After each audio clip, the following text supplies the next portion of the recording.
Hello, my dear adventurers.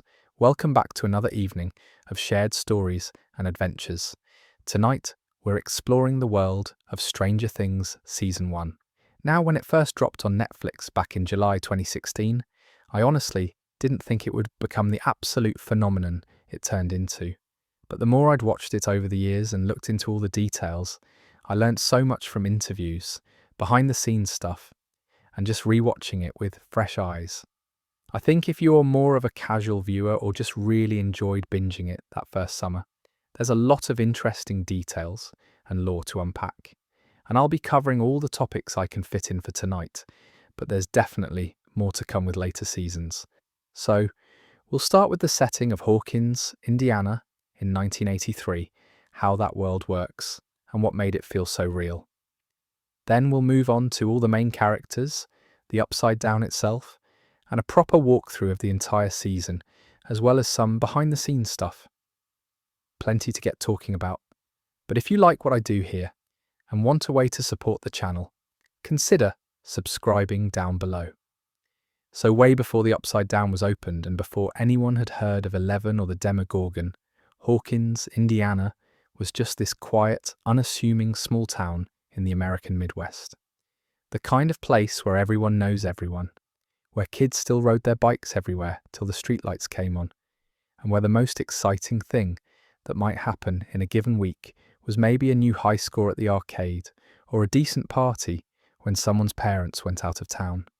It was peaceful, safe even, or at least that's what everyone thought. Hawkins sits somewhere in the heart of Indiana, though the exact location is deliberately kept a bit vague in the show. What we do know is that it's small enough that the local diner is a proper gathering spot, but big enough to have a high school, a middle school, and enough neighbourhoods that not everyone lives on top of each other. The population is probably somewhere in the few thousands range. Not tiny, but definitely not a city. The kind of place where a missing kid is front page news because nothing like that ever happens there. The town itself has this very typical American layout. There's a modest downtown area with local businesses like Melvald's General Store, where Joyce Byers works, the Hawk Cinema, where teenagers go on dates, and a handful of other shops that serve the community. Then you've got the residential neighbourhood sprawling out from the centre, mostly modest single-family homes with yards and garages. Some areas are a bit nicer than others. The Wheelers, for instance, live in one of the more comfortable middle-class neighbourhoods, while the Byers' house is smaller, a bit more run down, sitting closer to the edge of town near the woods. And those woods are everywhere. Hawkins is surrounded by dense forest, which becomes super important to the story. It's where Will Byers vanishes on his bike ride home. It's where the kids find Eleven wandering in a hospital gown. The woods are this liminal space between the safety of town and the unknown dangers lurking just beyond the streetlights. There's also the quarry, this big abandoned industrial site that becomes a location for several key moments. It's the kind of place kids probably shouldn't be hanging around, but of course they do anyway, because that's what kids do in small towns when they're bored. Now, 1983 is a really specific year, and the Duffer Brothers chose it carefully. This is right in the thick of the Cold War. The Soviet Union is still very much the enemy in American minds, and there's this pervasive paranoia about what they might be doing, what kind of experiments or weapons they might be developing. This context matters because it makes the presence of a secret government laboratory on the edge of town feel plausible, even expected. Of course, there would be weird military research happening. That's what you'd want in 1983 to keep up with the Russians, right? But beyond the geopolitical stuff, 1983 is also significant because it's right before the digital revolution changed everything. There are no cell phones, no internet, no way to instantly communicate with someone unless you're near a landline phone or have a walkie-talkie. This isolation is crucial to how the story unfolds. When Will goes missing, there's no texting his mum to say he's okay. When the boys are being chased by government agents, they can't just call for help. They're on their own in a way that kids today wouldn't be, and that makes the danger feel so much more real and immediate. The technology of the era also defines how people spend their time. The arcade, which the boys frequent, is this absolute social hub. It's called the Palace Arcade, and it's where kids gather to play Dig Dug, Centipede, and other classic games. It's not just about the games themselves, but about the social experience of being there, competing for high scores, hanging out with friends. The arcade in Stranger Things serves the same function that the 3 broomsticks or Hogsmeade might in Harry Potter, just translated to 1980s Indiana. It's a third space where kids can exist, outside of school and home. Television is also a much bigger deal in 1983 than it is now. Families actually gather around the TV set to watch shows together because there's only a handful of channels and everyone's watching the same things at the same time. This shared media experience creates common cultural touchstones. When the kids reference movies or TV shows, everyone knows what they're talking about because there's less fragmentation in the culture. The high school social hierarchy is another defining feature of Hawkins. You've got the popular kids like Steve Harrington and his friends, the athletes, and the pretty girls who seem to glide through life with ease. Then you've got the outcasts and nerds kids like Jonathan Byers who keep to themselves and don't quite fit into the established social groups. Nancy Wheeler is interesting because she's trying to move from one category to another, dating Steve and hanging out with the popular crowd, even though her best friend Barb doesn't really fit that world. This tension between social groups is very much a small town thing. In a bigger city, you might have more variety, more niches to fit into, but in Hawkins, the categories are pretty rigid, and everyone knows where they stand. Local institutions also play a big role in establishing Hawkins as a real place. The police station is small, run by Chief Jim Hopper and his 2 officers, Callahan and Powell. It's the kind of department that probably doesn't see much serious crime, mostly dealing with noise complaints and the occasional drunk driver. Hopper himself seems almost bored at the start of the series, going through the motions, not really challenged by his job. There's also the library, where the kids do research trying to figure out what's happening with the electrical disturbances and the strange occurrences around town. The library becomes this resource for information in a pre-Google world. Then you've got Benny's Burger, this local diner run by Benny Hammond. It's the kind of place where truckers stop for coffee, where locals grab breakfast, where the community gathers. Benny is this friendly, kind-hearted guy who runs the place, and he's one of the first people to encounter Eleven when she escapes from the lab. His kindness to her, feeding her and trying to help her, ends up getting him killed by government agents who stage it as a suicide. Benny's death is significant because it shows us early on that the stakes are real, that the people covering up Hawkins' lab's secrets are willing to murder innocent civilians to protect those secrets. It also establishes the lab as this omnipresent threat hanging over the town. And speaking of Hawkins' lab, this is the town's biggest secret and the source of all the horror that unfolds.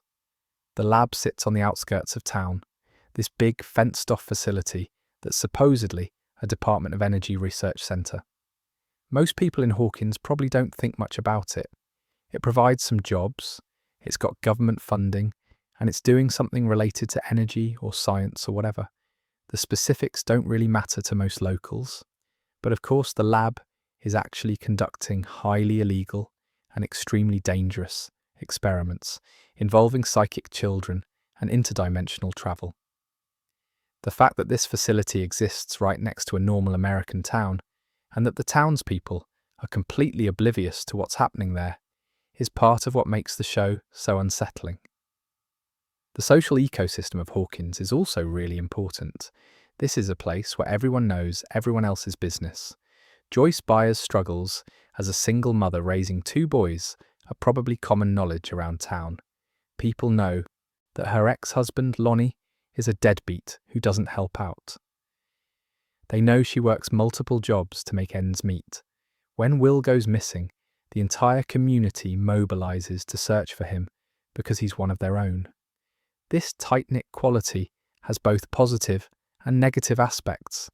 It means people look out for each other, but it also means there's not much privacy. Gossip spreads quickly. Reputations matter. The high school itself is a microcosm of all these social dynamics. You've got the cafeteria with its rigid social geography, different groups claiming different tables. You've got the hallways where social status is performed and reinforced daily. You've got the teachers who range from caring to completely checked out. The school is where Nancy and Steve's relationship plays out in front of everyone, where Jonathan exists on the periphery taking photographs, where the social world that will eventually intersect with the supernatural horror is firmly established. There's also a sense of isolation to Hawkins that's crucial. This isn't a suburb of Indianapolis where you could easily drive to the big city. Hawkins feels genuinely remote, surrounded by woods and farmland, far enough from major population centres that it exists in its own little bubble. This isolation means that when strange things start happening, when Will disappears and Barb goes missing, and people start seeing things they can't explain, there's no easy external help. The townspeople are on their own, and the normal channels of authority, like the police and local government, are either ineffective or compromised by the lab's influence. The Duffer Brothers did something really clever with Hawkins. They created a setting that feels instantly recognizable if you've ever lived in or even just driven through a small Midwestern American town, but they also made it specific enough to feel real. Before looking into all this, I honestly hadn't realized how much thought went into the world building. Every location serves a purpose. The Wheelers' basement where the boys play D&D becomes a safe haven and meeting place. The Byers' house with its string of Christmas lights becomes the site of Joyce's desperate attempts to communicate with Will.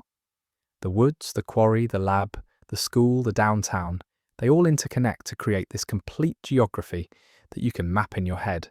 And what makes the setting work so perfectly for this story is the contrast between the surface and what's underneath. On the surface, Hawkins is this idyllic small town, the kind of place that represents a certain American ideal of community and safety and simplicity. Kids play outside unsupervised, neighbours look out for each other, life moves at a comfortable pace, but underneath that facade, there's government conspiracy, there's child exploitation, there's a literal hell dimension bleeding into our world. The town's very normalcy is what makes the horror so effective. When your starting point is, nothing bad ever happens here, the eruption of something as terrifying as the Demogorgon hunting through the streets at night becomes that much more shocking. The show also uses the setting to explore certain themes about American life in the early 80s. There's a kind of innocence to the era, at least in retrospect. Yes, there was Cold War anxiety and economic struggles and all sorts of problems, but there's also this nostalgia for a simpler time before everything became so connected and complicated. The Duffer Brothers tap into that nostalgia while also being honest about the darker currents running through that supposedly simpler time. Government overreach, the persecution of those deemed different or dangerous, the willingness to sacrifice individuals for the supposed greater good. These aren't new problems. They've always been there, lurking beneath the surface of places like Hawkins. One more thing worth noting is how the geography of Hawkins serves the narrative structure.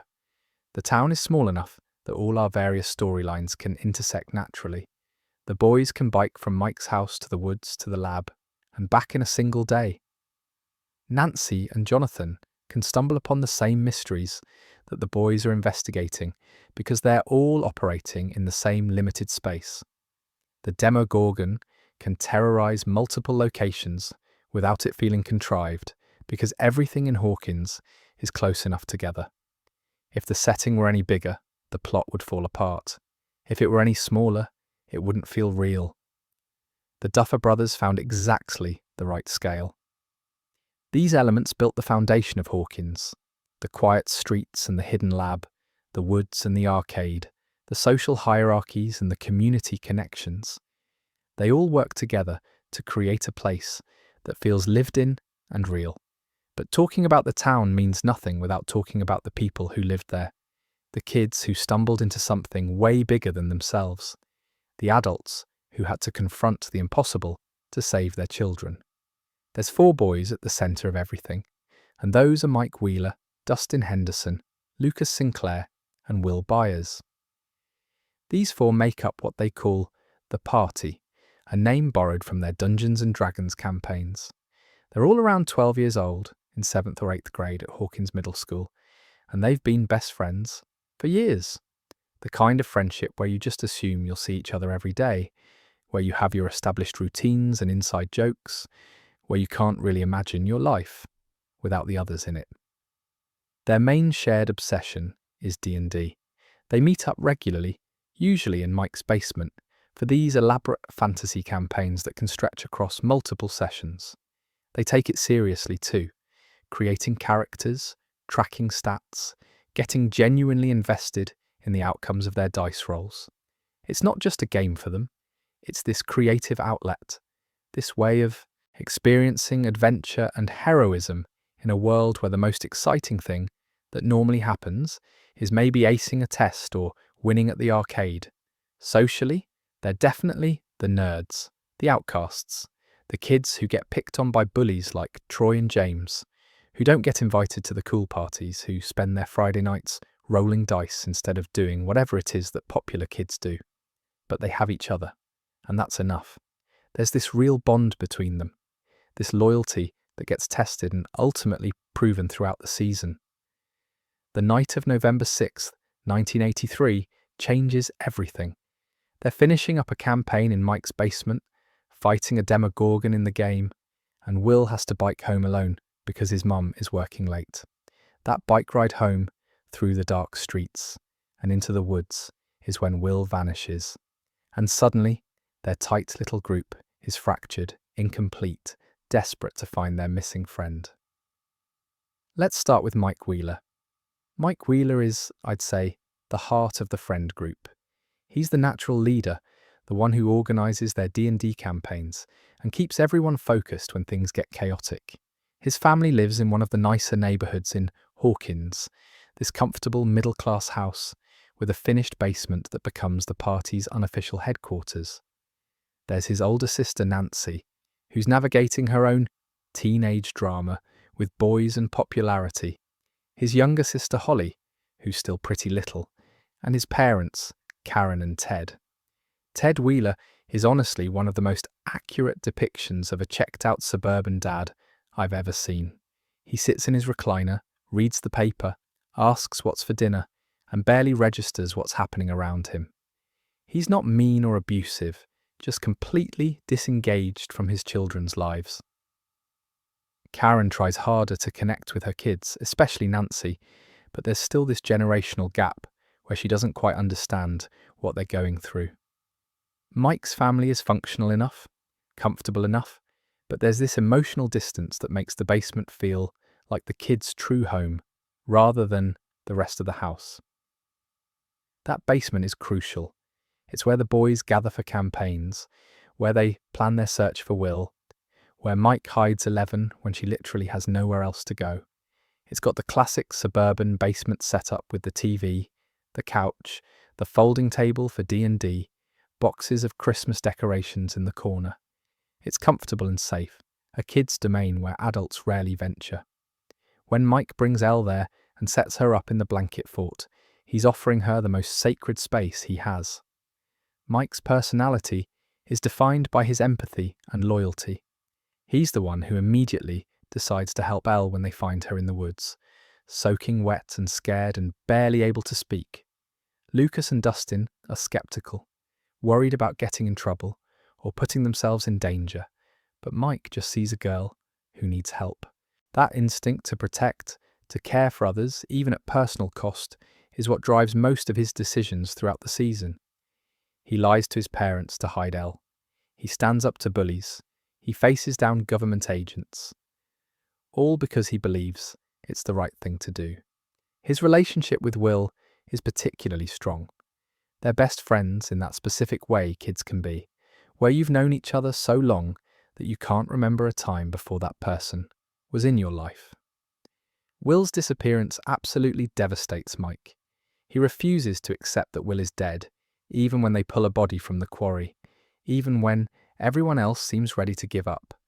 His determination to find Will alive is partly desperation, partly denial, but also partly this deep certainty that he would know, somehow, if his best friend was really gone. The arrival of 11 complicates everything for Mike. He starts developing feelings for her almost immediately, though he probably doesn't fully understand what those feelings mean. He's 12, maybe 13. This is all new territory, but he's protective of her in a way that goes beyond just helping someone in need. He teaches her words, shares his toys with her, gets jealous when Dustin suggests she's pretty. His relationship with Elle becomes this mix of friendship, protectiveness, and first love that gives the season a lot of its emotional weight. What's interesting about Mike is how he approaches problems emotionally rather than logically. Lucas is the one thinking strategically about consequences and risks. Dustin is the one applying scientific knowledge. Mike operates on feeling and moral conviction. When the group has to make difficult decisions, Mike almost always chooses the option that feels right in his gut rather than the one that makes the most logical sense. This gets him into trouble sometimes, but it's also what makes him brave enough to do impossible things. Actor Finn Wolfhard brings this perfect mix of vulnerability and determination to the role. Mike cries, he panics, he's scared, but he never backs down. There's this scene at the quarry where Troy is threatening to make Dustin jump off the cliff, and Mike volunteers to jump instead, to save his friend. Elle saves him with her powers, but in that moment, Mike was genuinely willing to die. That's the core of who he is. His arc across the season is really about learning that the world is more dangerous and complicated than he ever imagined, and choosing to be brave anyway. The campaign they play in Mike's basement at the start, fighting fantasy monsters with dice and imagination, becomes horrifyingly real. But Mike doesn't run from it. He runs toward it, toward the danger, toward whatever he needs to face to protect the people he loves. Then there's Dustin Henderson, who brings something completely different to the group dynamic. Dustin Henderson lives with his single mother, Claudia Henderson, just the two of them in a house that feels warm and loving despite the absence of a father figure. Dustin's got this condition called cleidocranial dysplasia, which means he was born without collarbones, and has some dental issues that affect how he talks. He's got a bit of a lisp, his front teeth haven't come in properly, and he's visibly different from other kids in ways that would make him an easy target for bullies. But here's the thing about Dustin. He's decided that if he's going to be different anyway, he might as well lean into being the funny one, the likable one, the guy who can make everyone laugh even when things are tense. He uses humour as both a shield and a bridge, deflecting potential mockery by getting the joke in first and bringing people together when they're fighting. When Mike and Lucas are at each other's throats over 11, Dustin's the one trying to mediate, trying to remind them that they're supposed to be best friends, that they need to stick together. His scientific curiosity is probably his most valuable contribution to the group. Dustin's the one who understands how compasses work, who figures out that the electromagnetic disturbances from the lab are affecting the needles. He's the one suggesting they build a sensory deprivation tank when Elle needs to find Will and Barb. He's read about this stuff, watched documentaries, absorbed information the way some kids absorb sports statistics, where Mike approaches problems emotionally and Lucas approaches them strategically. Dustin approaches them scientifically. He wants to understand how things work, what the mechanisms are, what the logical explanations might be. His relationship with his mum is genuinely one of the sweetest things in the show. Claudia clearly adores her son, calls him by pet names, worries about him constantly. And Dustin's not embarrassed by her affection, the way a lot of kids his age might be. He's patient with her, kind to her, clearly loves her back. There's this wholesome quality to their relationship that provides a nice contrast to some of the more dysfunctional family dynamics we see elsewhere in Hawkins. The Wheelers are emotionally distant. The Byers are struggling financially and dealing with an absent father. But the Henderson household, despite being just the two of them, feels like a home. What really makes Dustin special is his optimism. He's the one who believes things will work out, who keeps the group's spirits up when everything seems hopeless, even when they're being chased by government agents, even when Will is still missing and Elle is getting weaker. Dustin maintains this infectious enthusiasm that keeps everyone moving forward. It's not that he's naive or doesn't understand the danger.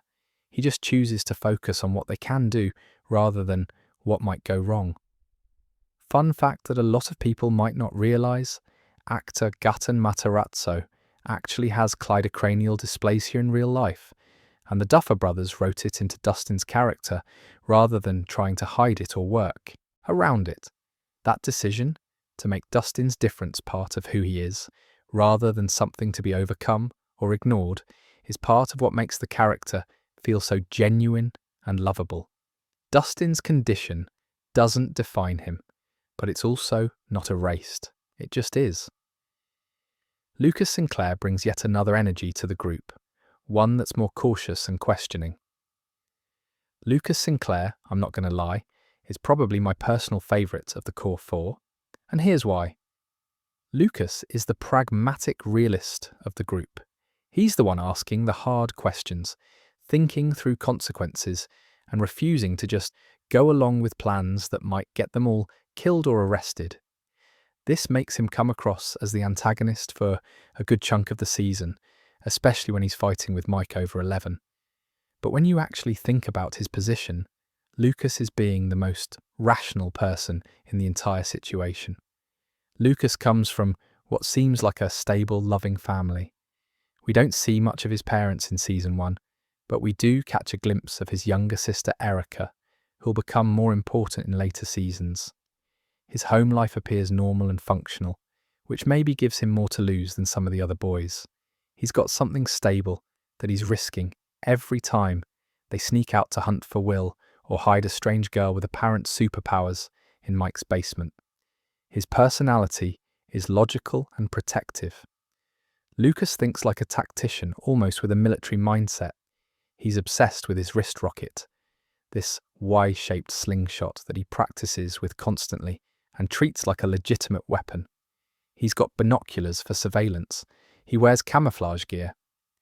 In their D&D campaigns, he plays the ranger, the guy who scouts ahead and watches for danger. That role translates directly into how he operates in real life.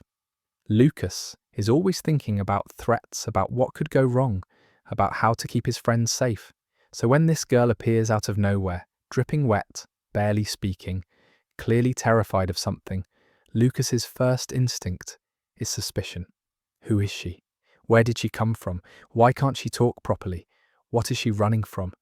And most importantly, what danger is she bringing to their doorstep?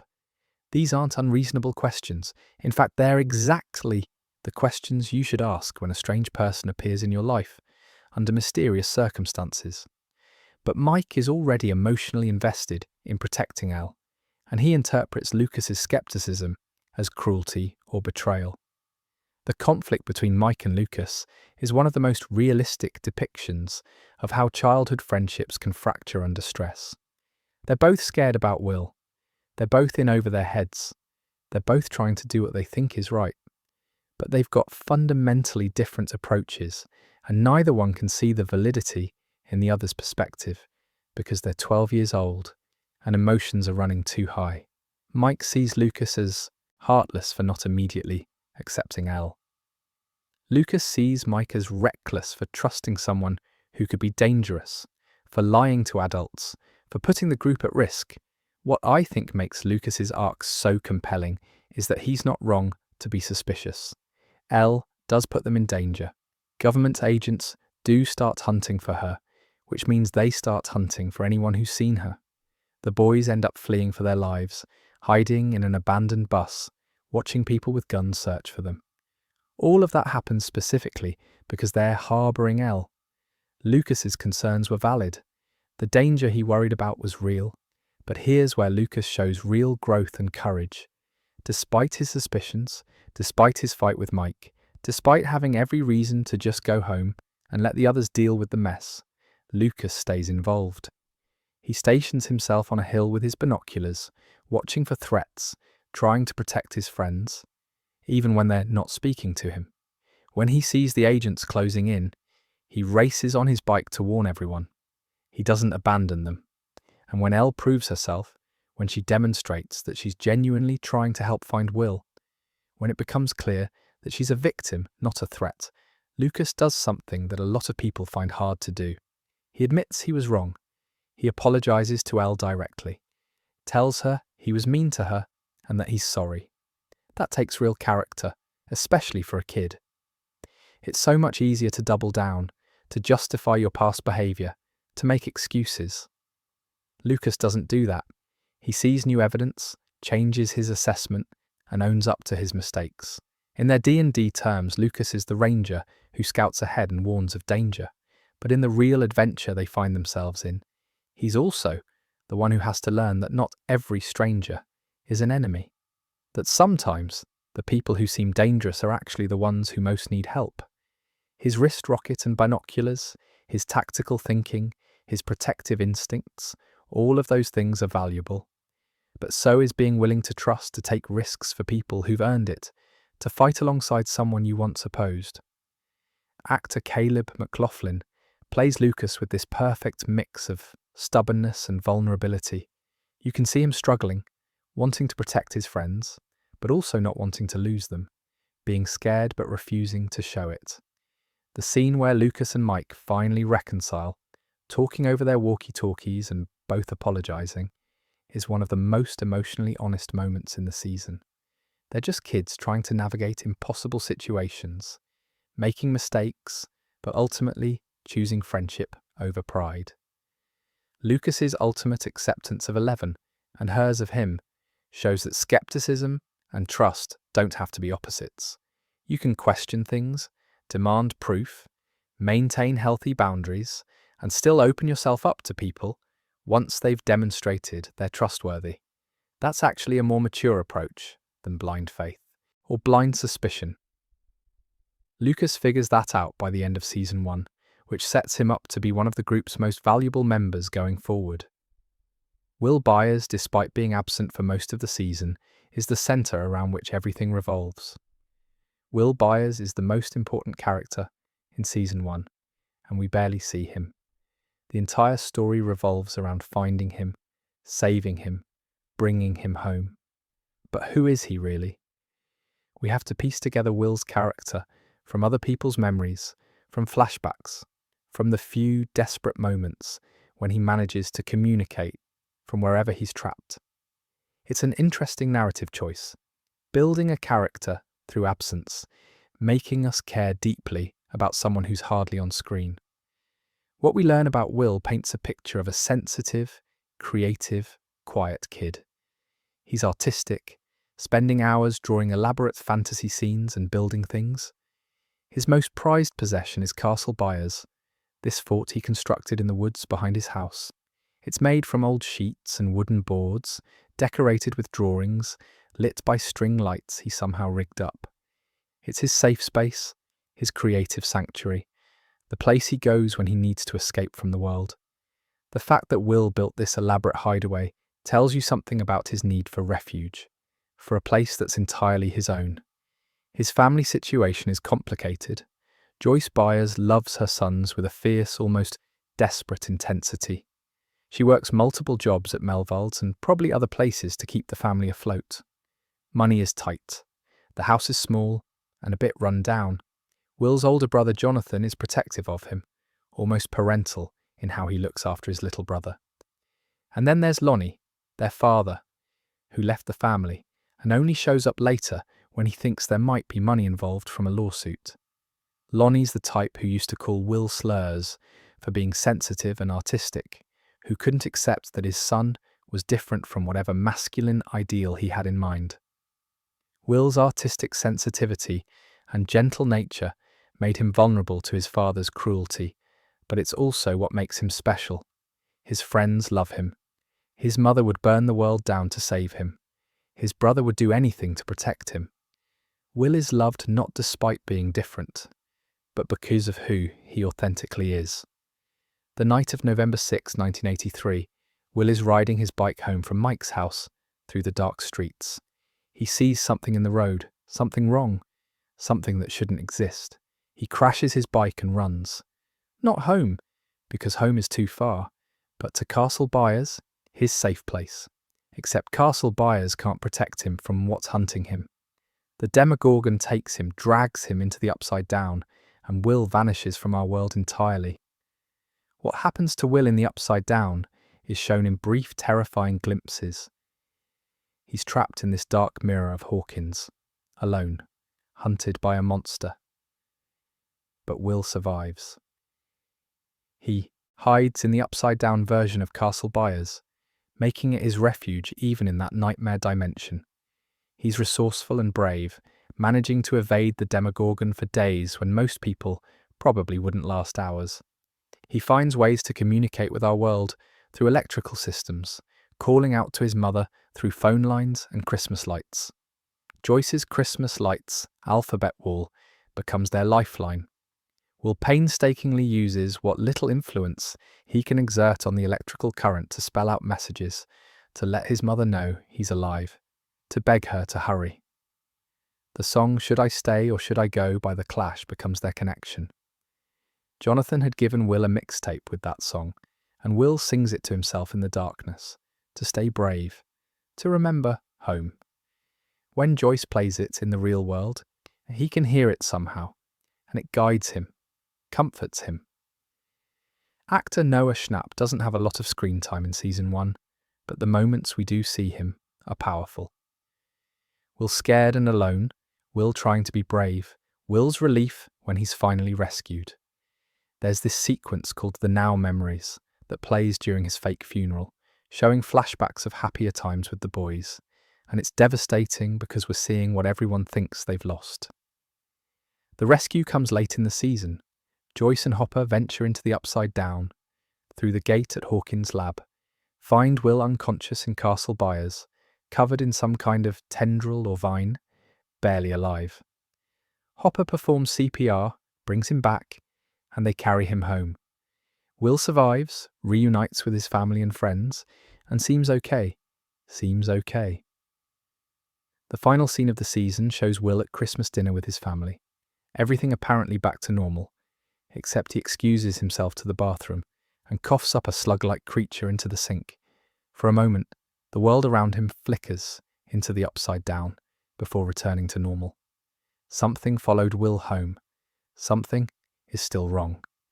That setup would haunt the next few seasons, but in the moment, it's a perfect horror note to end on. The monster is defeated, the boy is saved, except not completely. Not really. Will's story in season 1 is about survival, about holding on when everything is darkness and terror, about the power of love to reach across dimensions. But it's also about how trauma doesn't end just because the immediate danger passes. 11 is the other side of Will's story, the weapon that was created by the same place that destroyed Will's life. 11 is described as a test subject, a weapon, a girl who barely understands what she is or what's been done to her. She escaped from Hawkins' laboratory wearing nothing but a hospital gown, her head shaved, barefoot and terrified, running through the woods in the rain.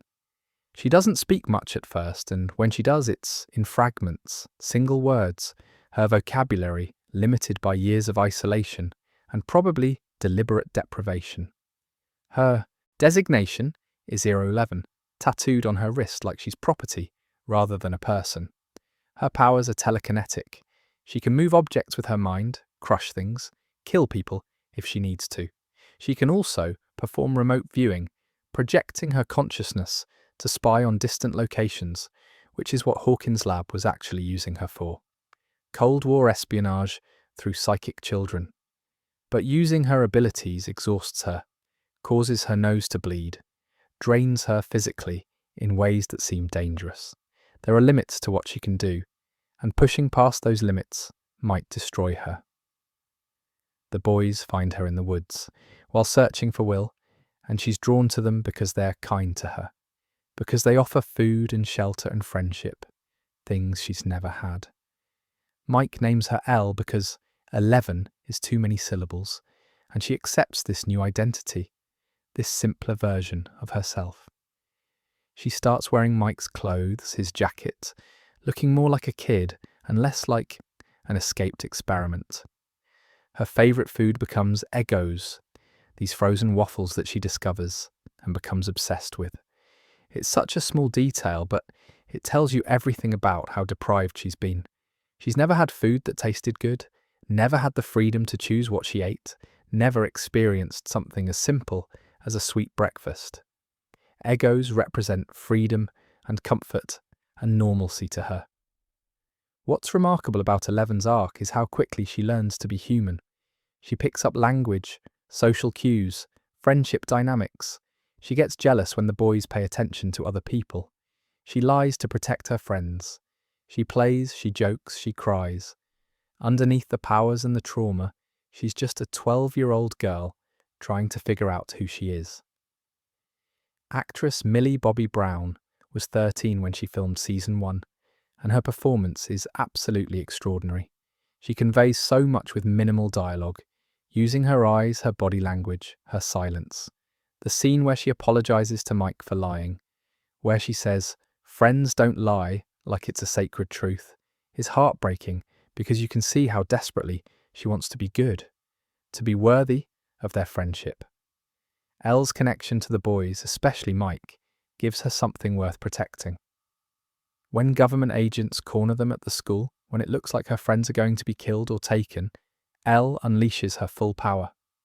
She's terrifying and magnificent, breaking necks with her mind, flipping a van through the air, becoming exactly the weapon Hawkins' lab trained her to be, except now she's choosing who to protect rather than being forced to hunt. Joyce Byers and Jim Hopper represent the adult side of the search for Will, operating on parallel tracks to the kids' investigation. Joyce Byers was, I want to say, the single most determined person in all of Hawkins, and also the person everyone thought was losing her mind. She's a single mother, working multiple shifts at Melvald's general store, barely keeping her family afloat financially, and then her youngest son disappears without a trace. The official search finds nothing. The police tell her they're doing everything they can, but you can see in their eyes that they think Will probably just ran away or had an accident. And then they find a body in the quarry, a child's body, and everyone starts planning a funeral. Everyone except Joyce. She refuses to believe Will is dead because she's been receiving phone calls. The phone rings, she answers, and she can hear breathing on the other end, and sometimes whispers that might be Will's voice. The calls freak her out, make the phone spark and short out, burn her hand. The electricity in her house starts going haywire. Lights flicker and surge, and instead of thinking faulty wiring or I'm having a breakdown, Joyce thinks Will is trying to communicate. So she buys every strand of Christmas lights she can afford and strings them up all over her living room.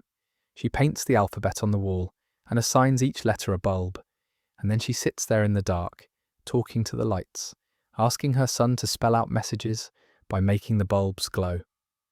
To everyone else, Joyce looks completely unhinged. Her ex-husband Lonnie shows up and basically accuses her of being crazy. Her older son Jonathan is worried about her. The neighbours are definitely talking. Even Hopper, who wants to help, initially treats her concerns with skepticism. But Joyce doesn't care what anyone thinks. She knows Will is alive. She can feel it. And when the lights spell out RUN, when Will's voice comes through desperately telling her to run just before something attacks through the wall, she's vindicated. She's not crazy. Her son is out there somewhere, and he needs her. Actress Winona Ryder plays Joyce with this wild, frantic energy that could easily tip into parody but never does. She's believably desperate, believably exhausted, believably willing to do anything. When Joyce takes an axe to her living room wall because she saw Will reaching out from behind it, it doesn't feel absurd. It feels like what her mother would do if she genuinely believed her child was trapped somewhere she couldn't reach. Joyce's determination keeps the search alive when everyone else is ready to give up, ready to bury an empty casket and move on. But she needed someone with authority and investigative skills to believe her, to help her actually find Will and bring him home. Jim Hopper is the chief of Hawkins Police, and despite seeming like just another small-town cop at first, he's carrying some seriously heavy trauma that makes him perfect for this particular nightmare. Hopper used to be a big city cop, New York specifically. He worked there for years, dealt with real crime, serious investigations, the kind of police work that actually matters. But something happened that broke him, sent him back to his hometown of Hawkins to take the easy job as chief of a department that barely has anything to do. That something was his daughter. Sarah Hopper died of cancer when she was still a little girl. We see her in Hopper's flashbacks, these brief painful glimpses of a sweet kid with her dad, laughing and playing, and then sick in a hospital bed, dying slowly while Hopper watched helplessly. The exact timeline isn't spelled out, but it's implied that Sarah's illness and death destroyed Hopper's marriage to his wife Diane. They couldn't survive that kind of grief together. The marriage fell apart, Hopper fell apart, and he ended up back in Hawkins, taking pills, drinking too much, going through the motions of a job that barely requires him to be conscious. When Will Byers goes missing, Hopper's initial response is pretty dismissive. Kid probably just got lost in the woods, maybe ran away. It happens. He goes through the motions of organising a search party, asking some questions, but you can tell his heart isn't in it. He's checked out, still numbed by his own grief and medication, not really connecting to anyone or anything. But something starts bothering him. Little details that don't add up. The state police taking over the case too quickly. The Department of Energy people showing up and being weirdly controlling about where searchers can and can't go. The lab on the outskirts of town suddenly having a heightened security presence. Hopper's a good cop underneath all the apathy and self-medication, and his instincts are telling him something's wrong. The breaking point comes when they find a body in the quarry. A child's body, supposedly Will Byers, and suddenly there's pressure to close the case, declare it an accidental drowning, move on. But Hopper doesn't buy it. The way the body was discovered is suspicious. The lab's involvement is suspicious, so he does something completely illegal and definitely inadvisable. He breaks into the county morgue to examine the body personally. What he finds confirms his suspicions. The body isn't real, it's fake, some kind of synthetic replica stuffed with cotton wadding to give it weight. Someone, almost certainly Hawkins' lab, faked Will's death to shut down the investigation. Which means Will might still be alive, and also that there's a massive conspiracy operating in Hopper's town, right under his nose. This discovery reignites something in Hopper. The detective he used to be, the cop who actually cared about solving cases and helping people, comes roaring back to life. He teams up with Joyce, who's been insisting all along that Will is alive. Together, they start investigating the lab, breaking into places they shouldn't be, demanding answers from people who definitely don't want to give them. Hopper's background becomes super relevant here. He knows how government conspiracies work. He's implied to have served in Vietnam, seen what powerful institutions are willing to do to protect their interests. He's not naive about power or corruption.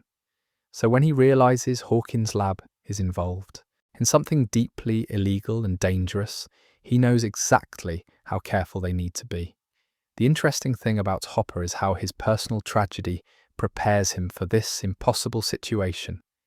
Losing Sarah taught him that sometimes terrible, unfair, unthinkable things happen to children. It broke him, yes, but it also means he can face horrors that would shatter other people. When he and Joyce eventually venture into the Upside Down to rescue Will, when they're confronted with this nightmare dimension that shouldn't exist, Hopper doesn't freeze or panic. He's already seen the worst thing that could happen to a child. This is just a different flavour of nightmare. Actor David Harbour brings so much depth to Hopper. The character could easily be a cliché, the gruff cop with a tragic past who finds redemption. but Harbour makes him feel real and complicated. Hopper's funny.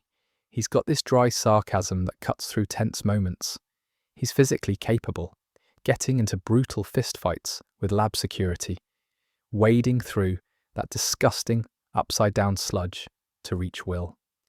But he's also vulnerable, still grieving, still struggling with addiction, still trying to figure out how to be a person again. His relationship with Joyce develops from skepticism to partnership to genuine friendship. They're both parents who've suffered, both people who refuse to give up on Will despite overwhelming pressure to accept that he's gone.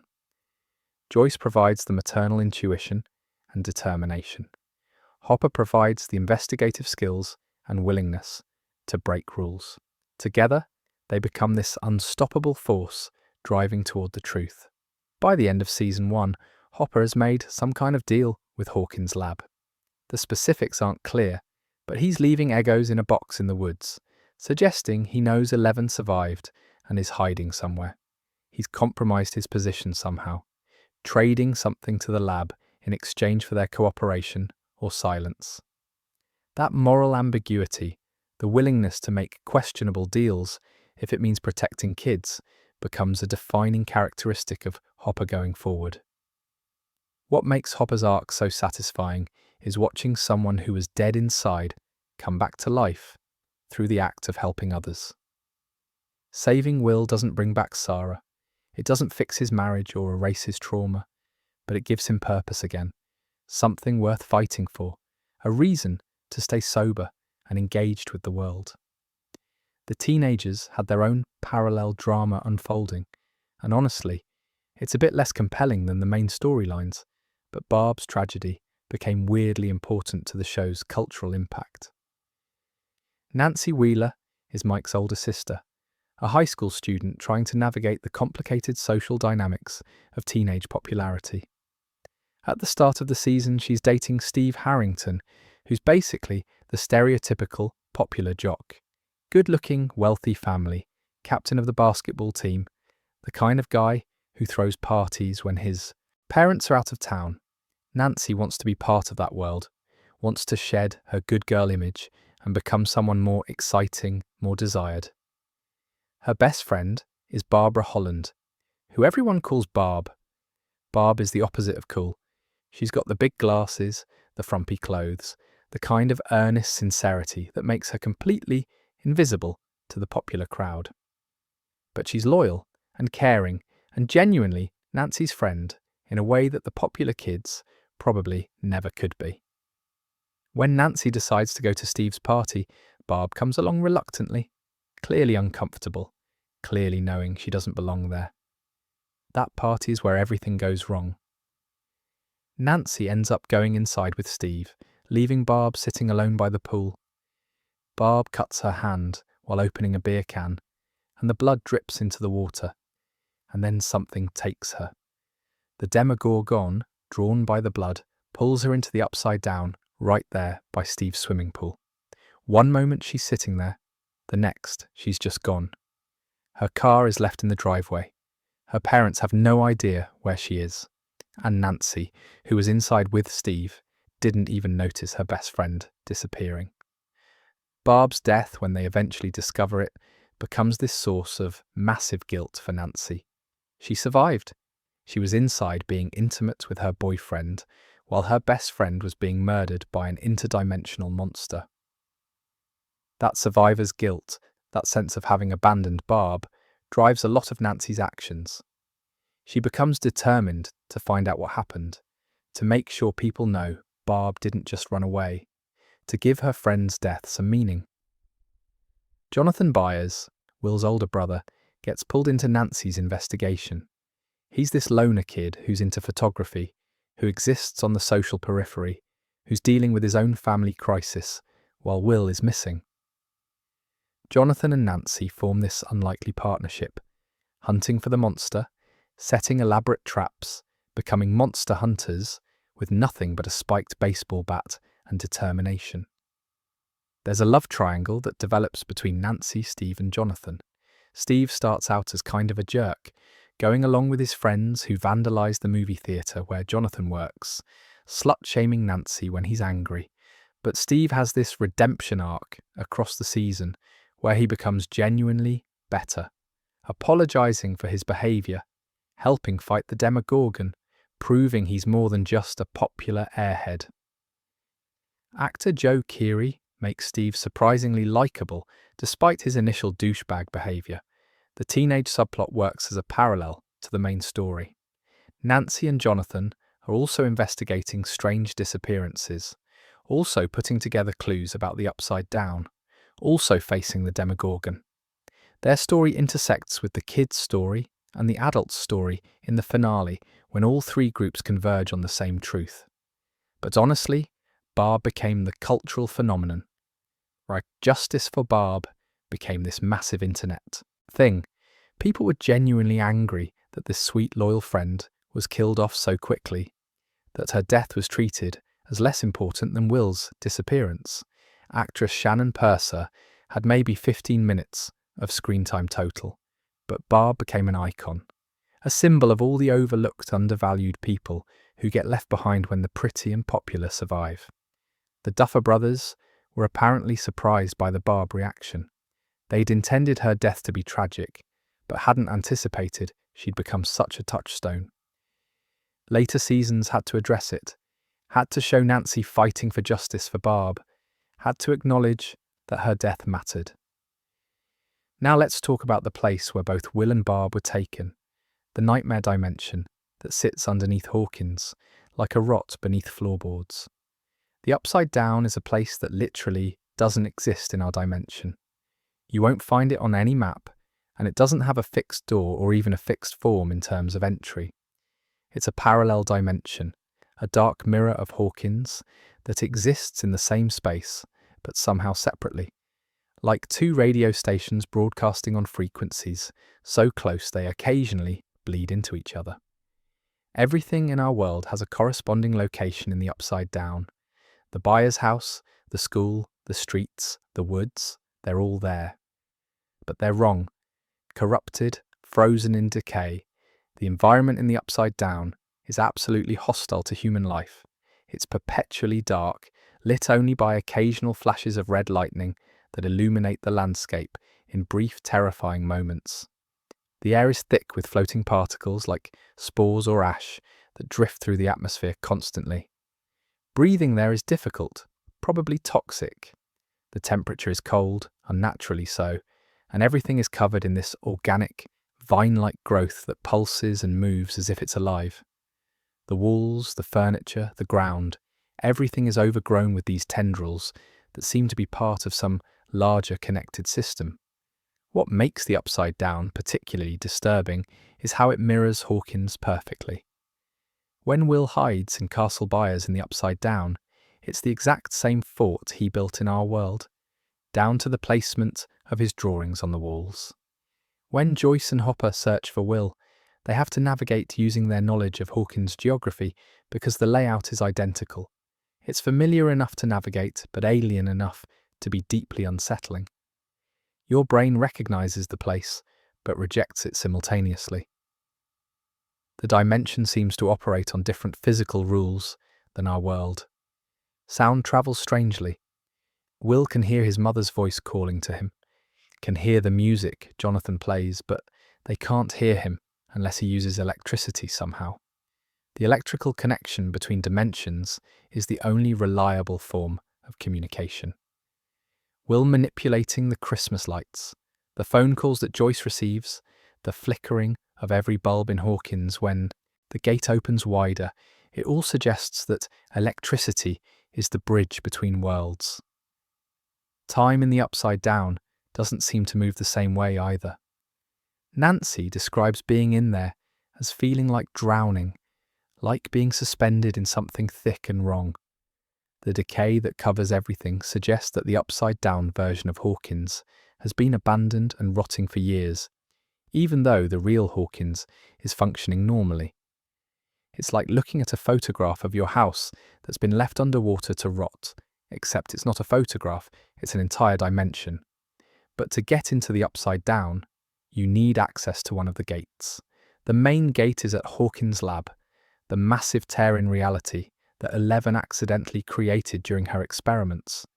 But the Demogorgon can apparently create temporary portals, smaller tears that it uses to move between dimensions to hunt. That's how it took Will and Barb, opening these temporary doorways and dragging them through. Nancy climbs through one such portal in the woods, finding herself suddenly in the Upside Down, and has to be pulled back by Jonathan before she's lost. The visual design of the Upside Down is absolutely brilliant. The production team achieved this effect by building the same sets they used for regular Hawkins, but covering everything in slime and vines, using different lighting, adding the floating particles in post-production. It looks organic and artificial simultaneously, beautiful in a horrible way. The colour palette is all cold blues and sickly greens with those flashes of red lightning. It's immediately recognisable whenever a scene takes place there. What's really unsettling about the Upside Down is the implication that it's alive, that it's not just a place, but an entity. The vines react when touched. The whole dimension seems aware of intruders. There's suggestions of a hive mind, a collective consciousness connecting all the organic growth. When Hopper and Joyce are searching for Will, the environment seems to be actively hindering them. The vines reaching out, the darkness pressing in. It's not a passive location, it's hostile. The connection to Hawkins' lab's experiments is crucial. The Upside Down existed before 11 opened the gate, but it was separate, unreachable. Brenner was using Elle to spy on the Russians, having her project her consciousness to distant locations. During one session, she made contact with something in the dark, the Demogorgon, and in her fear, she tore open a hole between dimensions. The gate in the lab basement is the wound through which the Upside Down is bleeding into our world, slowly spreading, slowly infecting Hawkins with its wrongness. Will surviving there for days is actually remarkable. The Upside Down should kill you fairly quickly. The air is bad, there's no food or clean water, the environment is actively trying to kill you. But Will found Castle Byers, made it his refuge, stayed hidden from the Demogorgon, used his knowledge of Hawkins' geography to stay one step ahead of death. His resourcefulness kept him alive when Barb died within hours. The Upside Down wouldn't exist in Hawkins without the gate that opened it, and that gate wouldn't exist without Hawkins National Laboratory and the experiments they were conducting. Hawkins National Laboratory is described as a Department of Energy facility, but that's obviously a cover. It's really all about Cold War paranoia, secret experiments, and pushing the boundaries of what's scientifically and ethically possible. The facility sits on the outskirts of Hawkins. This imposing complex surrounded by chain-link fences and security checkpoints, close enough to town that locals are aware of it, but far enough away that nobody really knows what goes on inside. The official story is that they're conducting energy research, something about studying electrical systems, developing new technologies for the government. It's vague enough to be plausible, boring enough that most people don't ask questions. The lab employs some locals, provides jobs and funding to the community, and generally keeps to itself. Most Hawkins residents probably think of it the way you'd think of any government facility. It's there, it's doing something important, and it's none of your business. But the real purpose is much darker. Hawkins' lab is running MK Ultra style experiments on human subjects, specifically children with psychic abilities. They're trying to develop these kids as weapons and spies for Cold War intelligence gathering. The lead scientist is Dr. Martin Brenner, who the children are forced to call Papa in this deeply creepy pseudo-paternal relationship. Brenner is soft-spoken, seemingly gentle, but absolutely ruthless in his pursuit of results. Actor Matthew Modine plays him with this unsettling calmness that makes him more frightening than if he were obviously villainous. The children in the program are numbered. 11 is obviously not the first. There were at least 10 others before her, though we don't see them in Season 1. These kids are kept isolated, trained from young ages to use their abilities, subjected to sensory deprivation, and psychological manipulation. It's essentially child abuse, disguised as science, justified by national security concerns. Eleven's mother is Terry Ives, a woman who participated in MKUltra experiments while she was pregnant. The drugs and procedures she was subjected to apparently affected her unborn child, giving Elle her abilities. When Terry gave birth, Brenner took the baby, told Terry she'd miscarried, and disappeared with the child. Terry never believed her daughter was dead. She spent years trying to prove it, trying to find her, eventually ending up catatonic after what was probably a forced electroshock therapy session to silence her. Her sister Becky takes care of her, and Terry just sits there, unreachable, repeating the same words over and over. The sensory deprivation tank is the primary tool Brenner uses to enhance the children's abilities. It's basically a kiddie pool filled with salt water that allows the subject to float weightlessly in total darkness. This state of sensory deprivation somehow amplifies psychic abilities, allowing Elle to project her consciousness to distant locations and observe targets. The CIA, whoever is funding this, wants intel on the Soviets, and using psychic kids is apparently their strategy. During one session, Brenner pushed Elle to make contact with something he'd observed in the dark. She reached out with her consciousness and touched the Demogorgon. In her fear and panic at encountering this thing that shouldn't exist, she unleashed her full power and tore open a hole between dimensions. The gate in the lab basement is the result of that moment, this pulsing, organic-looking wound in reality that connects our world to the upside down. The lab immediately went into cover-up mode.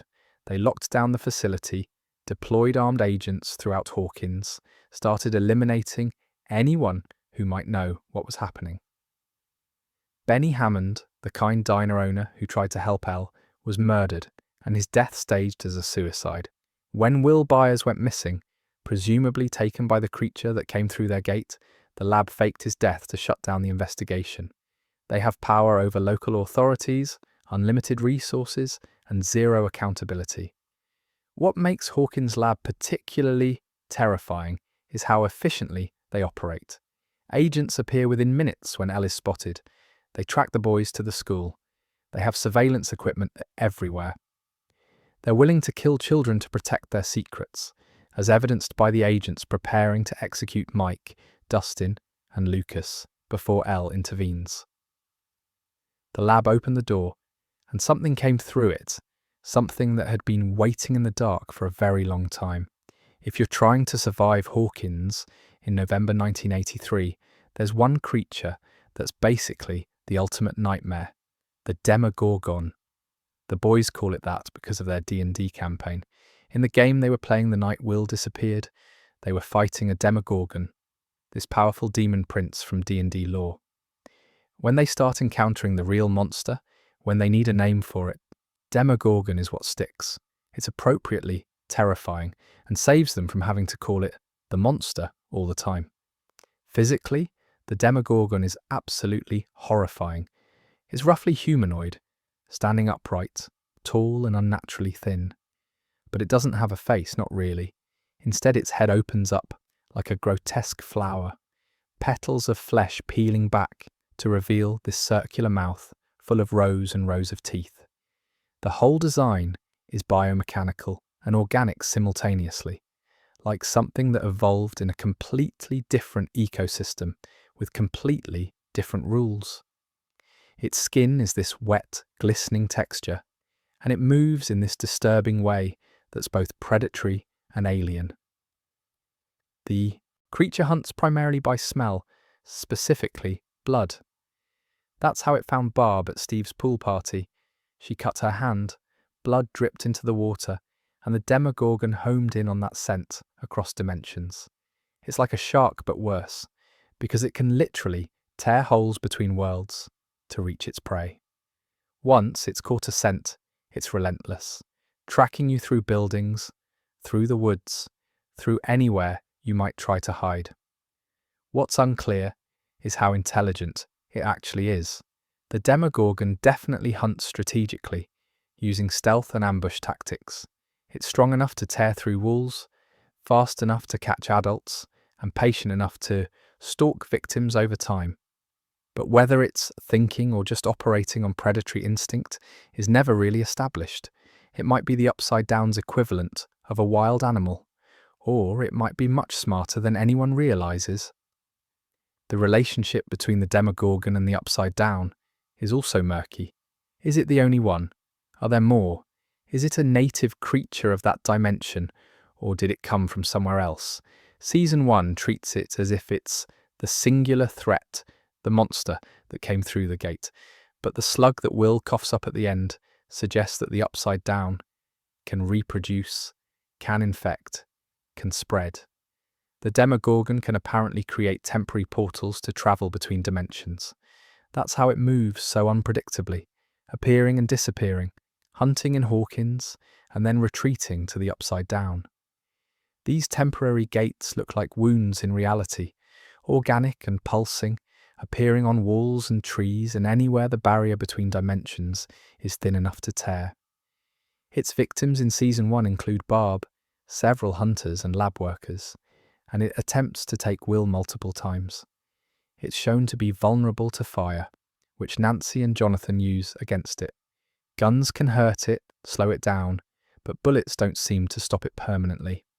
The only thing that finally destroys it is Eleven using her full power to disintegrate it, though that act apparently kills or severely weakens her in the process. The creature design team did incredible work creating something that's instantly iconic. The petaled face is nightmarish and original, not just another alien or monster design we've seen before.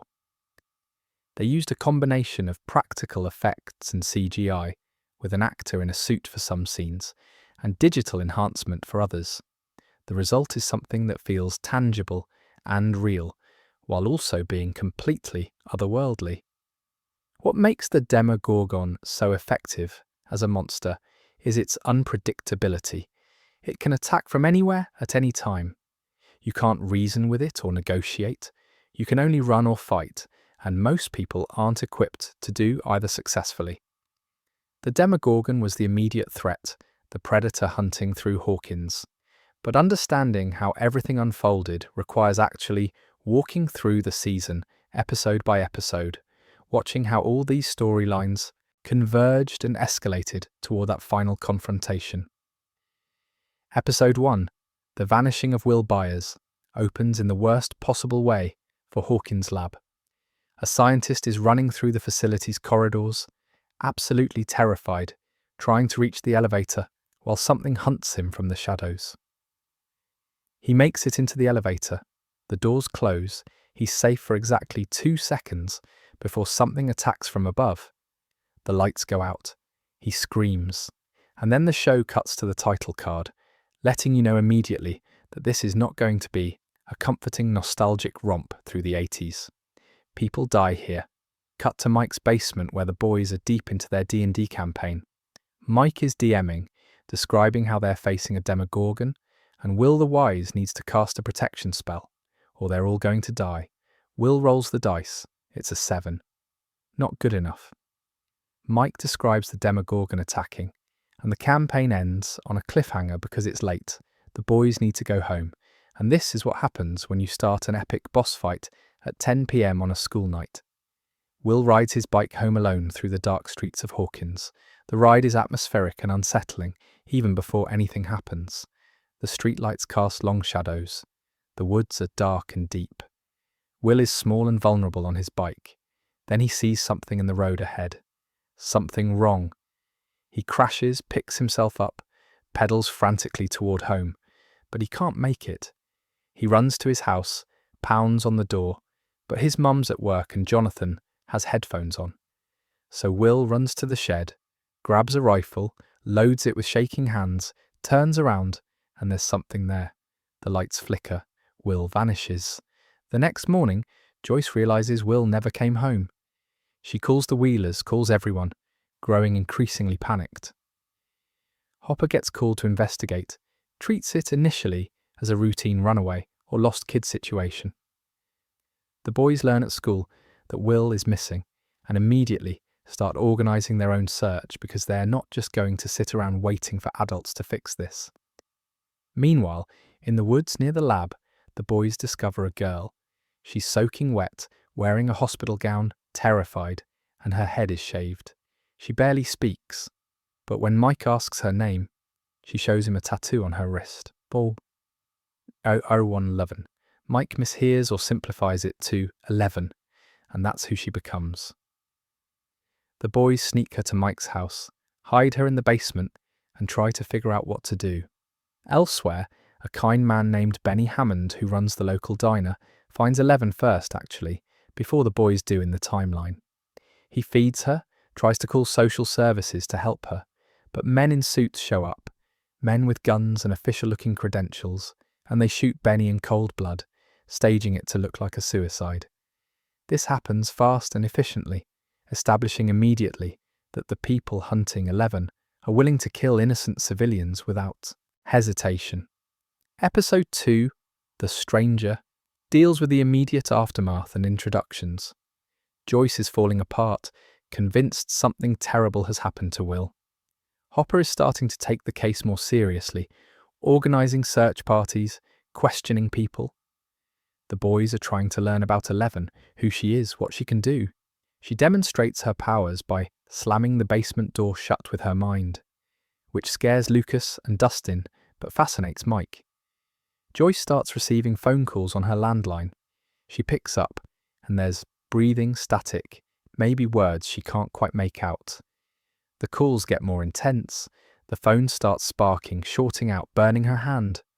Everyone thinks she's losing it, having a breakdown from the stress of Will's disappearance, but Joyce knows what she heard. That was Will. Her son is trying to contact her somehow. The teenage subplot gets introduced properly here. Nancy is getting ready to go to Steve's party with Barb, who is deeply uncomfortable with the whole situation.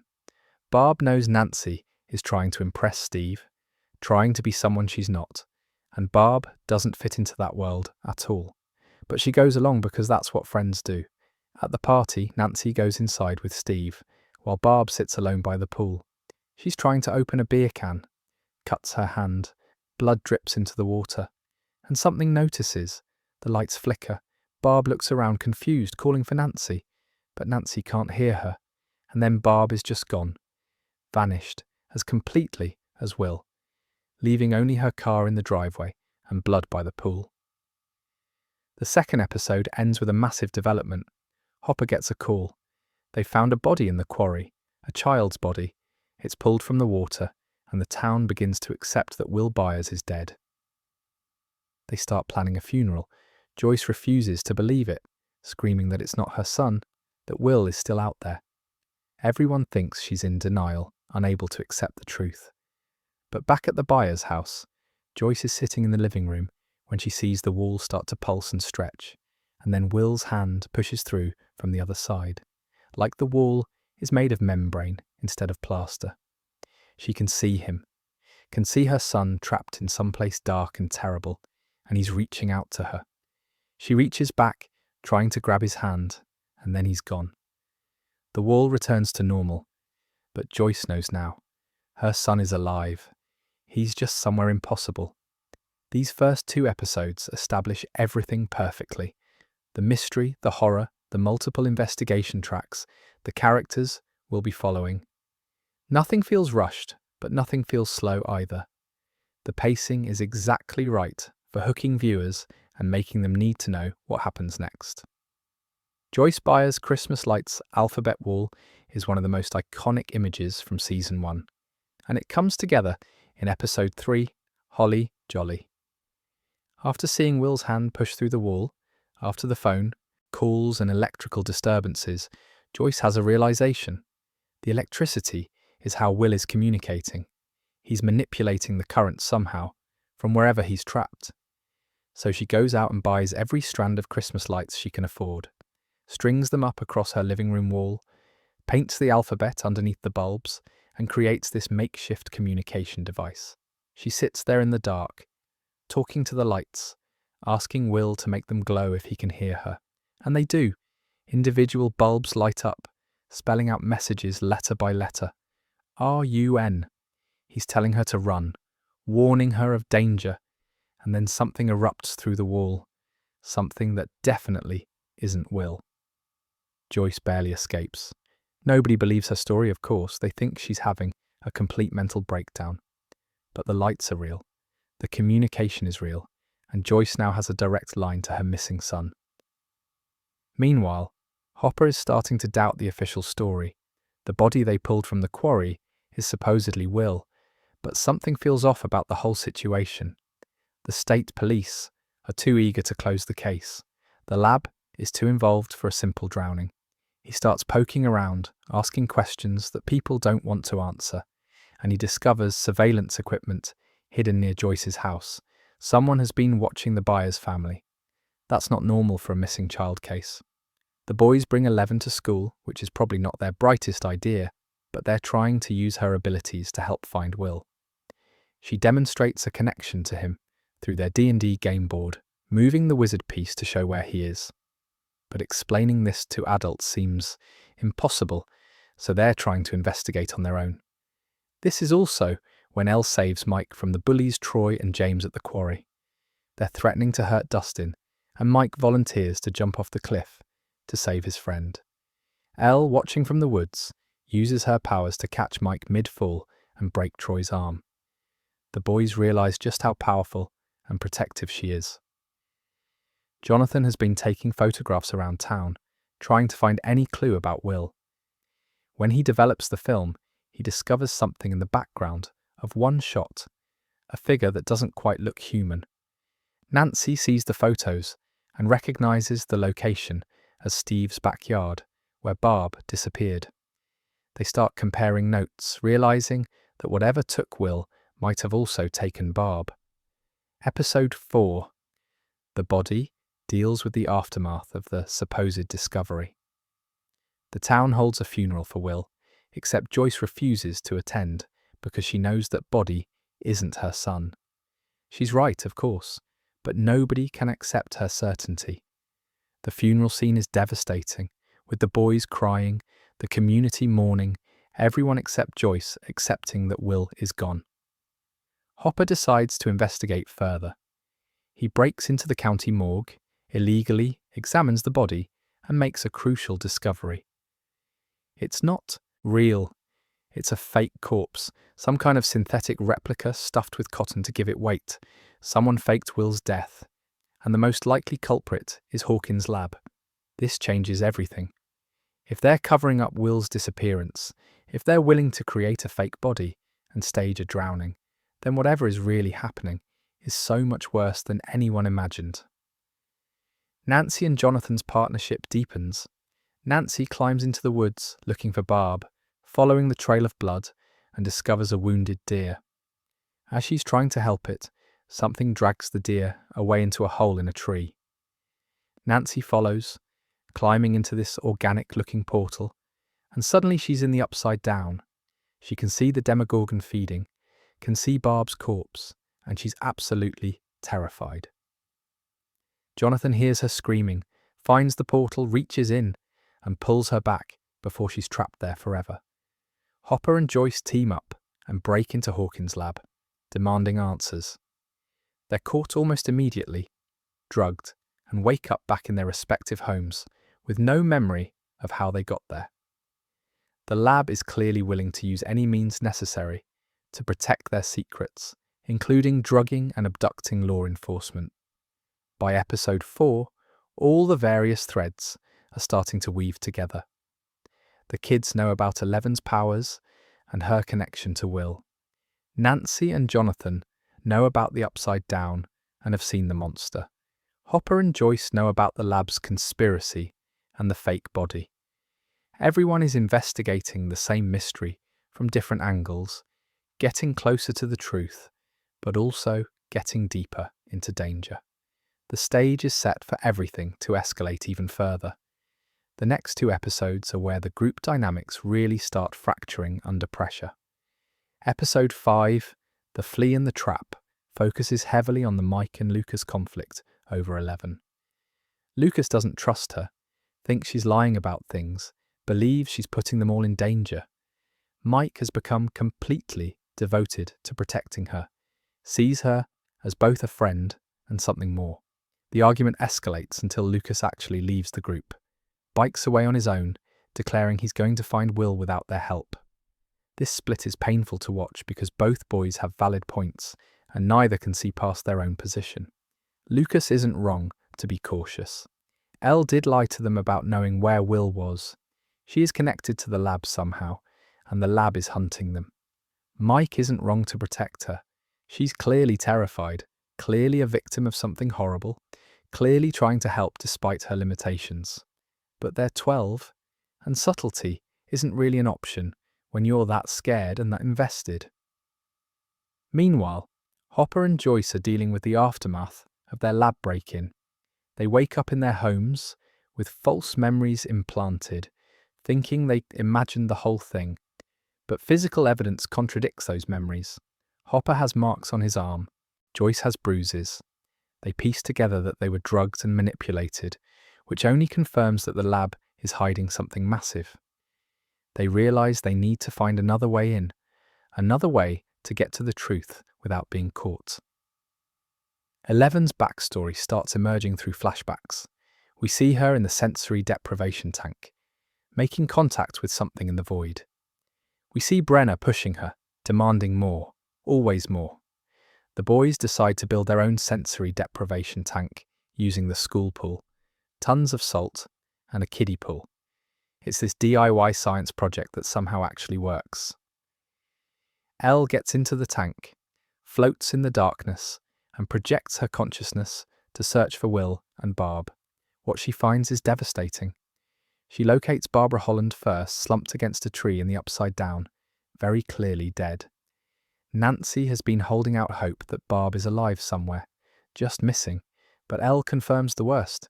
Then she finds Will. He's alive, hiding in Castle Byers in the upside down, scared but breathing. She tells them where he is. They finally know Will survived, know where to find him. The mission becomes rescue instead of recovery. Lucas, operating independently with his binoculars from his hilltop surveillance post, spots the lab's vehicles moving toward the school.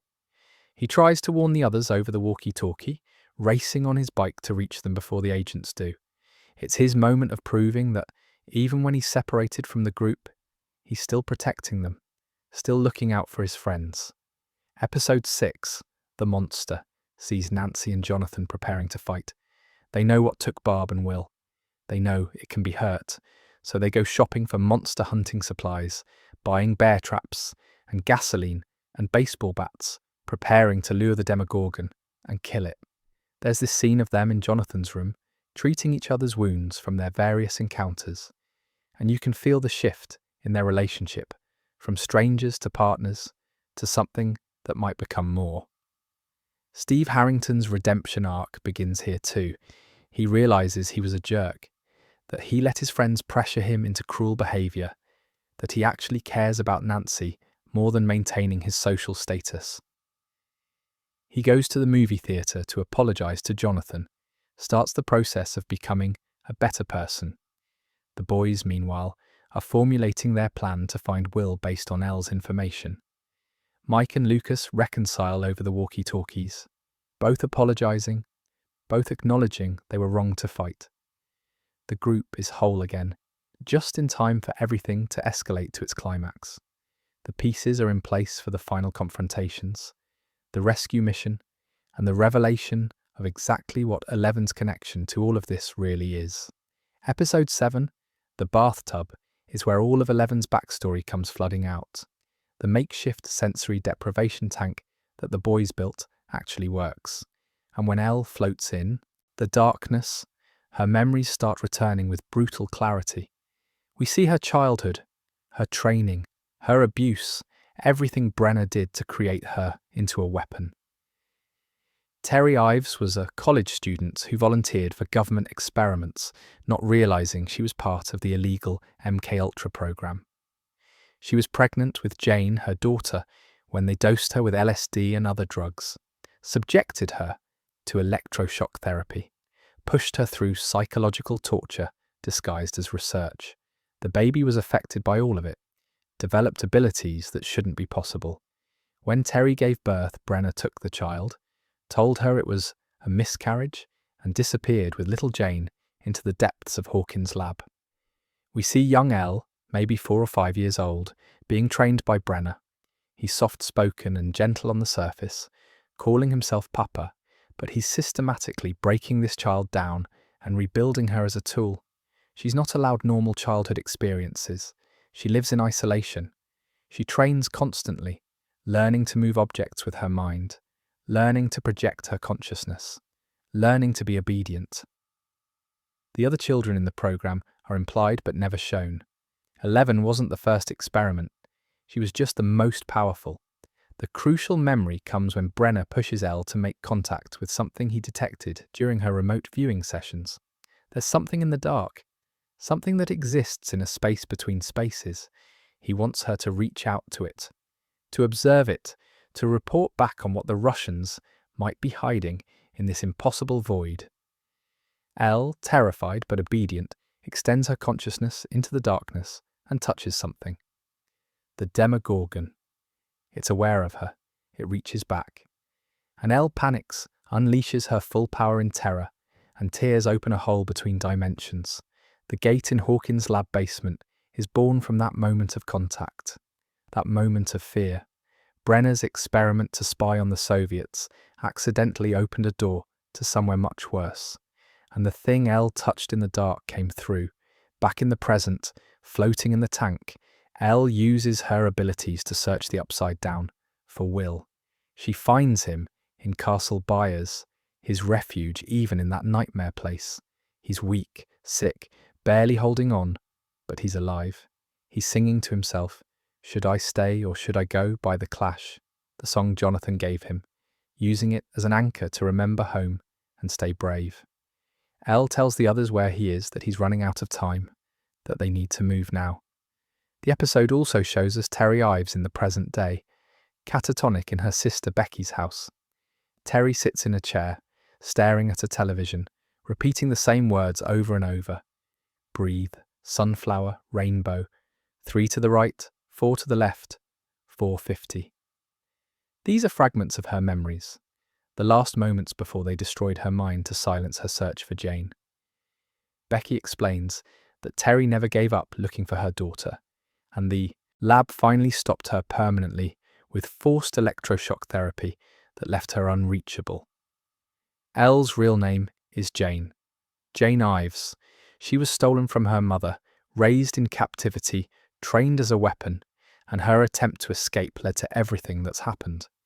The guilt of having opened the gate, of being responsible for Will's disappearance and Barb's death, weighs on her heavily. Now they knew where Will was. Now they knew how to find him. All that remained was the rescue mission and the final confrontation with both the lab and the monster. Episode 8, The Upside Down, is the culmination of everything.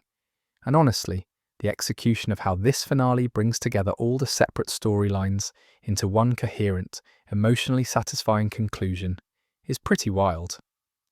3 separate missions launch simultaneously.